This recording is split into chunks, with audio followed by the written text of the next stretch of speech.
Melawan lupa. Napaktilas perjuangan pahlawan Laskar Ganggawa.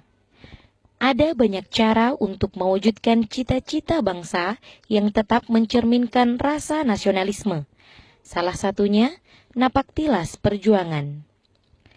Tim yang dipimpin Kapolres Sidrap, Ajun Komisaris Besar Polisi Witarsa Aji, selama 3 hari berusaha menelusuri jejak perjuangan, mulai saksi hidup hingga bukti sejarah yang ditinggalkan para pahlawan yang tergabung dalam Laskar Ganggawa, pimpinan Andi Cammi atau Andi Hamidong. Laskar Ganggawa yang daerah operasinya meliputi Sidrap, Parepare, Barru, Pinrang, dan Enrekang terbentuk dengan misi melanjutkan perjuangan mempertahankan kemerdekaan 17 Agustus 1945. Tempat di atas bukit di Bendoro atau sekitar 8 km sebelah timur kota Pangkajene Sidrap, resmilah dibentuk Laskar Ganggawa yang dipimpin Andi Hamidong atau lebih dikenal dengan nama Andi Cammi. Andi Nohong, adiknya, kemudian didaulat sebagai wakil. Laskar Ganggawa juga mampu mengorganisir laskar pejuang lainnya, seperti Usman Balo, Lamunta, Baco Mustika, Ismail Badu, Sofian Kute, Muhammad Saing, Haji Muhammad Amin, Ladalle, Mas'ud, Haji Arifin, Mansur Umar, Hasan Yamin, Ahmad Taufik, Nurdin, dan lain-lain untuk bergerak di bawah tanah sambil tetap berhubungan dengan pemimpin-pemimpin di kota lainnya. Kekuatan pasukan Laskar Ganggawa saat itu cukup sedikit, dengan hanya beberapa pucuk senjata. Tetapi sejak awal, pasukan kecil ini telah menyulut api peperangan yang dahsyat. Tidak mengherankan, kesatuan Laskar Ganggawa diincar dan terus diburu. Jadi di belakang kita ini ada sebuah bangunan Soraja Kulo, ya, tempat Aru Kulo. Ini tepatnya sekarang ini di Kecamatan Kulo, Kabupaten Sidrap. Ini ada sebuah bangunan kuno. Ada peristiwa sejarah di sini. Ini kita bersama dengan Bapak Masud, Haji Masud dengan Haja Ica, Usman Balo. Kita lihat, kita berbincang-bincang. Ada apa, peristiwa apa sebenarnya di sini? Peristiwa yang kita markasnya, anggota markas menguasai daerah ini. Oh, ini dijadikan markas? Iya, markas. Ini dijadikan markas dari Laskar Ganggawa. Terus diburu. Beberapa peristiwa penting yang dilakukan di awal terbentuknya adalah perampasan senjata nikah di Sungai Lempange, Rapang. Penghadangan pertama dilakukan terhadap patroli nikah di sekitar Bendoro, pertempuran anak Banai, hingga tewasnya Resang, salah seorang pemimpin tokoh politik Resang School of Zinar oleh tentara nikah. Kelompok induk yang merupakan kelompok komando yang dipimpin langsung Andi Cammi sewaktu-waktu dipecahkan ke daerah tertentu untuk melakukan serangan terhadap tentara Belanda. Perjalanan napaktilas diawali dari monumen bambu runcing yang menjadi area perjuangan dan pertempuran sengit para Laskar Ganggawa di masa lampau. Tim berusaha menghayati setiap jengkal perjalanan gerilya para pahlawan yang gugur demi mempertahankan kemerdekaan Indonesia. Usman Balo, tokoh pejuang pemberani, yang di-backup pasukan Laskar Ganggawa pimpinan Andi Cammi yang nekat mengibarkan dwi warna untuk pertama kalinya di Rapang. Usman Balo dengan gagah berani mengibarkan bendera merah putih disertai pesan, barang siapa yang menurunkan bendera ini maka harus berhadapan dengan Usman Balo. Ingat, tanggung sendiri resikonya jika bendera ini tidak berkibar lagi di tempatnya. Suatu pesan yang syarat makna nasionalisme dan keberanian yang luar biasa. Diungkapkan perasaannya gimana waktu mengantar para pelaku sejarah di tempat-tempat yang bersejarah ini. Iya. ini kan kegiatan Napak Tilas ya.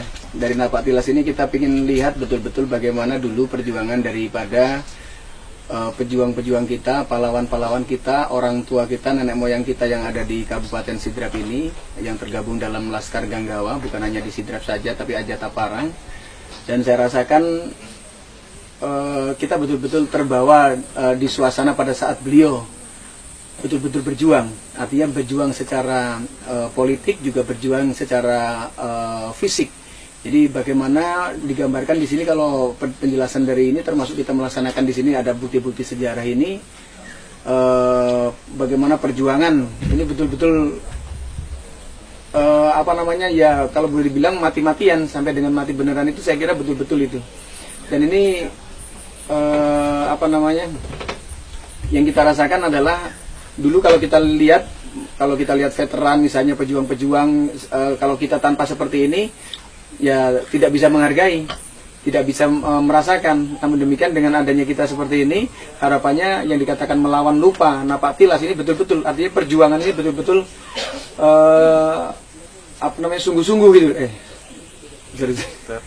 Ya, potong. Oke, lanjut. Ya, perjuangan ini adalah betul-betul bisa kita rasakan.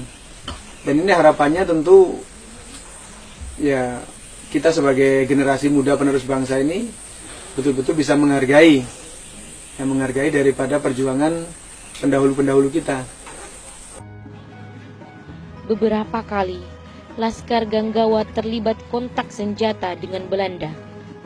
Namun Andi Camik dan pasukannya tidak sekalipun gentar melawan Belanda. Bahkan saat terkena tembakan pada April 1946 pun, Andi Camik tetap berusaha melawan Belanda bersama pasukannya.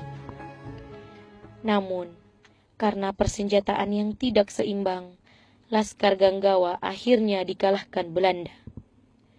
Andi Camik dan Andi Makulau gugur dalam serangan Belanda 26 Agustus 1946 di Carawali, Watangpulu. Tim kemudian bergerak menuju Kecamatan Kulo, tepatnya di Desa Makdendra, dan menemukan sebuah rumah di ketinggian yang pernah dijadikan markas oleh para Laskar Ganggawa. Di rumah yang sangat sederhana yang bernama Markas Cenre Anging, terpajang nama seperti Andi Selek, Usman Balo, Andi Okdang, Andi Patiroi, Andi Chandring, Ambo Dale, dan laskar lainnya. Markas kini dihuni Ambo Upe, seorang laskar veteran yang diberi nikmat menghirup udara kemerdekaan. Konon di tempat ini, pimpinan laskar sering menghabiskan waktu untuk bersembunyi dari kejaran penjajah dan melakukan pertemuan untuk menyusun strategi perang gerilya selanjutnya. Masuk kota dan menyerang, kemudian lari dan bersembunyi di hutan. Markas Cenre Anging menjadi salah satu incaran penjajah hingga akhirnya diserang pada akhir tahun 1946 oleh pasukan Westerling yang melakukan pembantaian massal. Aksi brutal Belanda itu dimulai pada 11 Desember 1946. Mereka yang akan ditembak dikumpul dan dijejer, kemudian diberondong peluru senjata otomatis dengan kondisi terikat. Sungguh keji dan tidak manusiawi. Bukti pembunuhan massal ini bisa dilihat di beberapa pekuburan massal, seperti di Taman Bahagia Kulo, Tugu korban 40.000 jiwa di Karebosi, Monumen Andi Camik Carawali, hingga Monumen Ganggawa di Pangkajene, serta masih banyak tempat lainnya. Pasca pembantaian, perjuangan Laskar Ganggawa mengalami pasang surut, mengikuti jalannya revolusi. Pergantian pimpinan terus berlanjut seiring gugurnya para pimpinan laskar.